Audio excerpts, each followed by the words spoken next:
আসসালামু আলাইকুম। তাবলিগের বয়ান হইতে পড়া হইতেছে। সাত চিরদিনের আবাস পাওয়ার জন্য আমাদের ধরতে হবে নবীর পথ। এখন হুজুর সাল্লাহ সাল্লামের জীবনযাপন আমাদের ভিতর কীভাবে আসবে? তার জীবনের দুইটি দিক ছিল। এক, হুজুর সাল্লাহ সাল্লামের আল্লাহ তাল্লাহ রাসূল ছিলেন।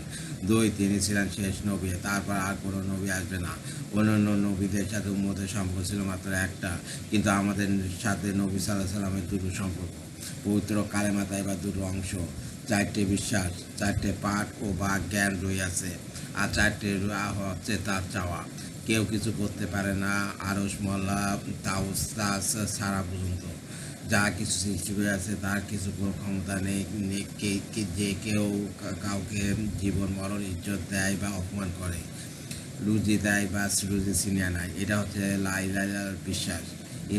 ইল্লাল্লাহ এর বিষয় হচ্ছে একমাত্র আল্লাহ তাআলা সব কিছু করতে পারেন। তিনি রুজি দেন, সম্মান দেন, জীবন দেন, ছিনিয়ে নেন, জীবন মৃত্যু দিয়ে অপমান করেন তিনি, ভালো মন্দ করেন তিনি। হযরত আলী রাদিয়াল্লাহু আনহু বলেন, যিনি নিজ মালের ওপর ভরসা করেন আল্লাহ তার মালকে কমিয়ে দেন। মাল দিয়ে যে কিছু হয় না সে দেখতে পাবে। যে নিজের রাজত্বের ওপর ভরসা করে তাকে রাজত্বের মাঝখানে রেখে আল্লাহ অপমান করে দিবেন। যে নিজের জ্ঞানের উপর অহংকার করবে সে পথভ্রষ্ট হইয়া যাবে।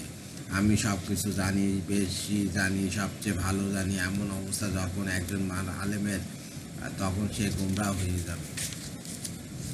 আর যে আল্লাহর উপর ভরসা রাখবে তার মাল কমবে না, তার এলেম কমবে না, তার রাজত্ব নষ্ট করা হবে না, যে পথভ্রষ্ট হবে না, সে নির্বোধ হবে না, সে কখনো অপমানিত হবে না। কালেমার একটি দিক হলো লা ইলাহা ইল্লাল্লাহ। কেউ কিছু করতে পারে না, যা কাজে যারা অক্ষম আমি তাদের মানি না। ইল্লাল্লাহ, আল্লাহ সব কিছু করেন, সব কিছু ছাড়া তিনি সক্ষম, আমি সক্ষমের পক্ষে।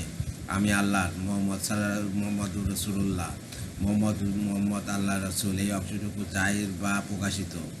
এটা ইসবাত বা বাচক। এটা প্রকাশিত গোপন বা বাতেন দিক হচ্ছে হুজুর সাল্লাহ সাল্লামের পরে আর কোনো নবী আসবে না। এটা হচ্ছে নফি। বাচক ইস্তাবাদের ভিতর লুকিয়ে আছে নফি। ইসবাত অর্থাৎ মোহাম্মদ আল্লাহর রাসূল। এই বাচক প্রকাশিত একটি কাজ, একটি চাওয়া রয়ে আছে। তা হচ্ছে হুজুর সাল্লাহ সাল্লামের আদর্শে দুনিয়া ও আখিরাতে শান্তি। দুনিয়ার সফলতা, পৃথিবীর ও পরকালের। অন্য কোনো তরিকায় শান্তি ও সফলতা নেই, দুনিয়াতেও নেই, আখিরাতেও। তাই আমি নবীদের প্রতি আদর্শ ও সুন্নত মেনে চলব পুরোপুরি। তখন পূর্ণ হবে একটি চাওয়া ও একটি কাজ। যেহেতু নবী আর আসবেন না, নবী অংশটুকু আমাদের কাছে কি চায়? এই কথাই বলে যে তিনি শেষ নবী, তারপরে আর কোনো নবী আসবে না। কাজেই তার দেওয়া দায়িত্ব, দাওয়াতের কাজও আমাদের করতে হবে। তার আনা খবর গোটা মানব জাতির কাছে পৌঁছাই দিতে হবে। কেমন পর্যন্ত শেষ মানুষ ও দিনটির কাছে পৌঁছাই ব্যবস্থা নিতে হবে। এই দুইটি কাজ যে করবে সে মোহাম্মদ রাসূলুল্লাহর দুইটি চাওয়া পুরা করলো। তার সাথে তৈরি হবে মহান আল্লাহ রাব্বুল আলামিনের গভীর ও গাঢ় সম্পর্ক। অবশ্যই যে পড়ে নিয়েছে লা ইলাহা ইল্লাল্লাহ মুহাম্মাদুর রাসূলুল্লাহ, তার সাথে আল্লাহ তাআলা পুরোপুরি সম্পর্কে এক দরজা অর্জন হইয়াছে।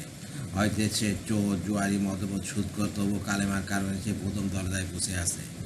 কালেমাও পড়িয়াছে, আবার তওবা করিয়াছে, তো আরও এক দরজা আগে বাড়লো। নামাজ পড়লো তো আরেক দরজা এগিল। রোজা রাখলো তো আরও এক দরজা পেরিল। হজ করলো তো আরেক দরজা আগে বাড়লো। জাকাত দিল তো আরও উন্নতি করলো। নিজেদের মধ্যে ঝগড়া বিবাদ মেটালো, আর আগে বাড়লো। লেনদেন ঠিক করলো, আরও এক ধাপ এগিয়ে গেল। হালাল কামাই করলো, হালাল রুজি খেলো, আরও মর্যাদা বেড়ে গেল। কিন্তু কামেল পূর্ণতার দরজায় তিনি পৌঁছালেন, যিনি মোহাম্মদ রাসূলুল্লাহ সাল্লাল্লাহু আলাইহি ওয়াসাল্লামের চাওয়া পূর্ণ করলেন। সেটা হলো আজ থেকে নবীর তরিকায় চলবো এবং আর তার নিয়ে আসা ধর্মের দাওয়াত গোটা বিশ্ব মানবতার কাছে পৌঁছানোর জন্য আমি আমার সর্বোচ্চ ত্যাগ করব। শেষ নবীর কাজ নিয়ে আমি চলে যাব পৃথিবীর পথে পথে। তখন আল্লাহ তাআলার সাথে কামেল দরজার সম্পর্ক কায়েম হবে। এই জগতের প্রতিটি মানুষ আল্লাহকে চেনে, জানে, মানে, এই আমার চাওয়া। মানুষ যে আল্লাহ তাআলাকে মানছে না, সেই জন্য এক দুঃখ নিয়ে ফিরব। ব্যথা, হুজুর সাল্লাল্লাহু আলাইহি সাল্লামের ব্যথায় ব্যথিত হব।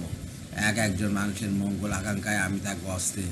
লোকদের অন্তরে আমি ঢুকিয়ে দেবো আল্লাহ ও তার রাসূলের প্রেম ও ভালোবাসা। এই আমার কাজ। একজন মানুষ জাহান্নাম থেকে বাঁচে, এ এ ও বাঁচে, সেও বাঁচে।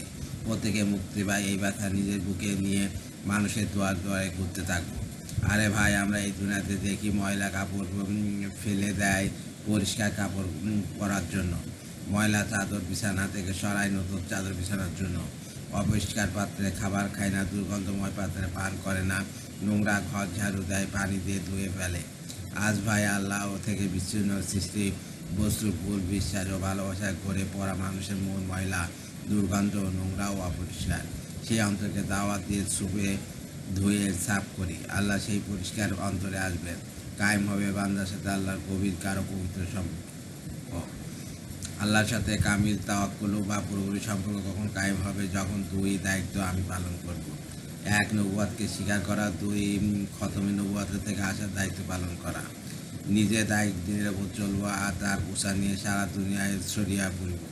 আর যখন ইসলামের এই দুই দিক ঠিক হবে, আল্লাহর সাথে তৈরি হবে সম্পর্ক গাঢ়, গভীর, প্রগাঢ়।